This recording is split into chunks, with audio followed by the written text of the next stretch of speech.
ये जो स्क्रीन पर देख रहे हैं ना, ये चाइना का सबसे मजबूत और सबसे दमदार एयरक्राफ्ट कैरियर है। और इस एयरक्राफ्ट कैरियर को रूस ये कह रहा है कि ये मेरा है और इसे लौटाओ। तुमने इसे कुछ बोतल शराब के बदले में कबाड़ के भाव खरीद लिया, अब मुझे ये वापस चाहिए। आखिर क्या है मामला, जानेंगे क्यों ये बड़ा संकट खड़ा हो गया है चाइना के ऊपर। जहां एक तरफ चाइना के साथ ये हो रहा है तो वहीं दूसरी तरफ LOC पर अब भारत ने भी बहुत बड़ा हलचल मचा दिया है।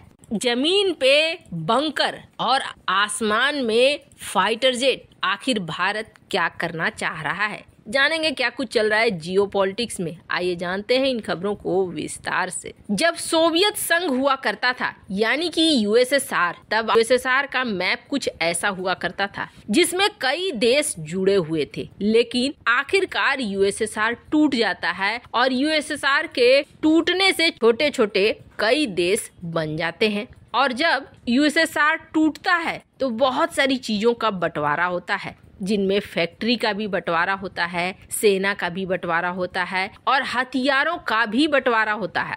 इन्हीं हथियारों के बंटवारे के समय यूक्रेन को न्यूक्लियर मिसाइलें भी मिलती हैं और एक एयरक्राफ्ट कैरियर भी मिलता है। हालांकि ये एयरक्राफ्ट कैरियर USSR के उस समय के टॉप क्लास के एयरक्राफ्ट कैरियर में आता है, पर कुछ दावे ये कहते हैं कि रूस का ये एयरक्राफ्ट कैरियर उसमें कुछ हद तक काम इस पर बचा हुआ था और कुछ रिपोर्ट्स ये कहती हैं कि ये एयरक्राफ्ट कैरियर पूरी तरीके से तैयार था और रूसी नौसेना का शान हुआ करता था। लेकिन चूंकि बंटवारा हुआ था तो बंटवारे के अनुसार ये एयरक्राफ्ट कैरियर चला गया यूक्रेन के पास। हालांकि यूक्रेन के पास न्यूक्लियर मिसाइलें भी आई थी, पर बाद में रूस और यूक्रेन के बीच समझौता हुआ और यूक्रेन ने कहा कि ये न्यूक्लियर मिसाइलें हमारे किसी काम की नहीं है, आप इन्हें वापस ले सकते हो। उसने न्यूक्लियर मिसाइलों को वापस कर दिया। हालांकि सचमुच उनके लिए वो किसी काम के नहीं थे। यूक्रेन ने न्यूक्लियर मिसाइलों को वापस कर दिया, पर उस वक्त रूस ने इस एयरक्राफ्ट कैरियर पर उतना ध्यान नहीं दिया। अब ये एयरक्राफ्ट कैरियर भी यूक्रेन के लिए किसी काम का नहीं था, उसके जंकयार्ड में पड़ा हुआ था। चाइना ने देखा कि ये तो बड़ी अच्छी चीज है जो इसके पास पड़ी हुई है। चाइना ने यूक्रेन के साथ धीरे धीरे रिश्ते अच्छे करने शुरू कर दिए।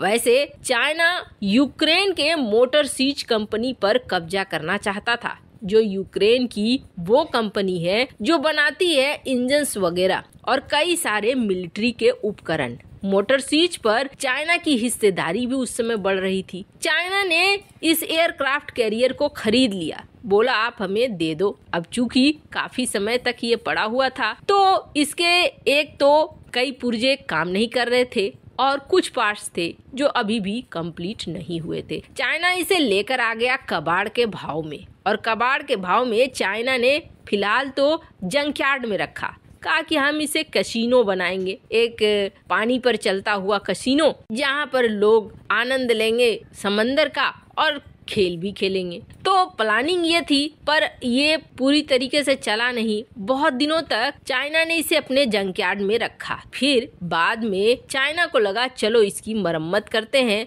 और इसे बनाते हैं अपना एयरक्राफ्ट कैरियर। अब चाइना ने उसी को निकाल कर उसकी मरम्मत की, उसमें कुछ बदलाव किए और चाइना ने अपनी लियोनिन एयरक्राफ्ट कैरियर को तैयार कर लिया और ये इस वक्त चीनी नौसेना की रीढ़ की हड्डी बन गई। अब इसको लेकर रूस से बवाल खड़ा हुआ। रूस में जो राइट विंग के नेता हैं उन्होंने कहना शुरू कर दिया कि आप हमारे इस एयरक्राफ्ट कैरियर को वापस दो। और ये बात इन्होंने किससे कही तो आपको बता दें, संसद में बाकायदा रूस की जो संसद है जिसे डूमा कहा जाता है, उस संसद में प्रस्ताव लाए गए और प्रस्ताव में दक्षिणपंथी नेता ने ये कहा कि ये जो एयरक्राफ्ट कैरियर है जो कूड़े के भाव और करीब कुछ बोतल वोडका के देकर चाइना ने लिए थे, ये इन्हें हमें वापस करना चाहिए।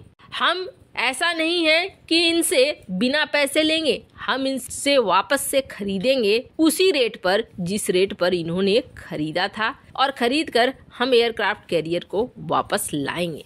ये प्रस्ताव डूमा में आ गया है और अब सबसे बड़ी बात यह है कि पुतिन को फैसला लेना है अपनी डूमा के इस प्रस्ताव पर। अब इससे भी बड़ी बात यह है कि पुतिन को भी दक्षिणपंथी नेता माना जाता है। ऐसे में पुतिन के लिए ये धर्म संकट हो जाएगा कि पुतिन अपनी संसद की बात मानते हैं या फिर रास्ते चलते हैं कि जिनपिंग से दोस्ती बनाए रखनी है। खैर, जहां एक तरफ ये सब कुछ हो रहा है तो वहीं दूसरी तरफ आखिरकार भारत ने पाकिस्तान से लगते हुए बॉर्डर पे बड़े फैसले लेने शुरू कर दिए हैं। वैसे आपको बता दें, जिस तरीके से पाकिस्तान में अस्थिरता आ रही है उस तरीके से भारत के लिए भी एक डर पैदा हो रहा है कि यहाँ से आतंकवादियों का और आतंकवादी गतिविधियों का बढ़ने की शुरुआत हो जाएगी। पाकिस्तान तो कुछ नहीं, पर पाकिस्तान में फैली अव्यवस्था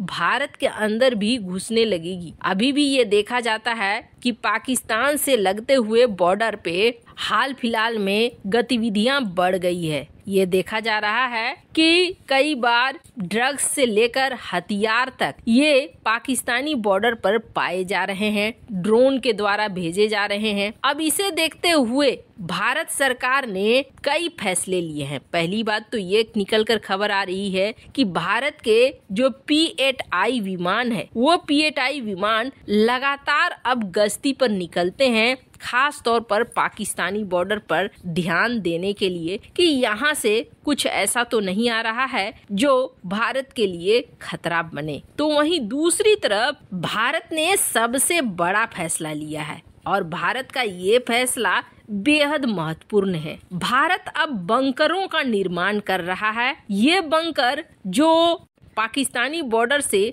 लगते हुए बनाए जा रहे हैं। LOC बॉर्डर पर अब भारत सरकार बहुत ज्यादा खर्च कर रही है। अब करीब 50 करोड़ के फंड निकाले हैं भारत सरकार ने यहाँ पर बंकर बनाने के लिए। 8 से ज्यादा बंकर तो भुज सेक्टर में ही बनाए जा रहे हैं। इसके अलावा कहा जा रहा है कि जल्द ही बाकी इलाके में भी अस्थायी बंकर बनेंगे जो सरग्रीक इलाके से लेकर पाकिस्तानी बॉर्डर के कई इलाकों पर भारत के लिए परमानेंट चेक पोस्ट की तरह काम करेंगे। अब दरअसल बात यह है कि जो भारत का गुजरात का तटीय इलाका है वहाँ पर अगर एक्स्ट्रा फोर्स भेजनी होती है तो करीब से करीब 5 से 6 घंटे लग जाते हैं। ये जो क्रीक का एरिया देख रहे हैं, इस एरिया की सुरक्षा के लिए भारत को यहाँ पर अस्थायी बंकर्स की जरूरत थी ताकि जब भी जरूरत हो भारतीय सेनाएं यहाँ पहुँच सके। वैसे सर क्रीक का जो ये इलाका है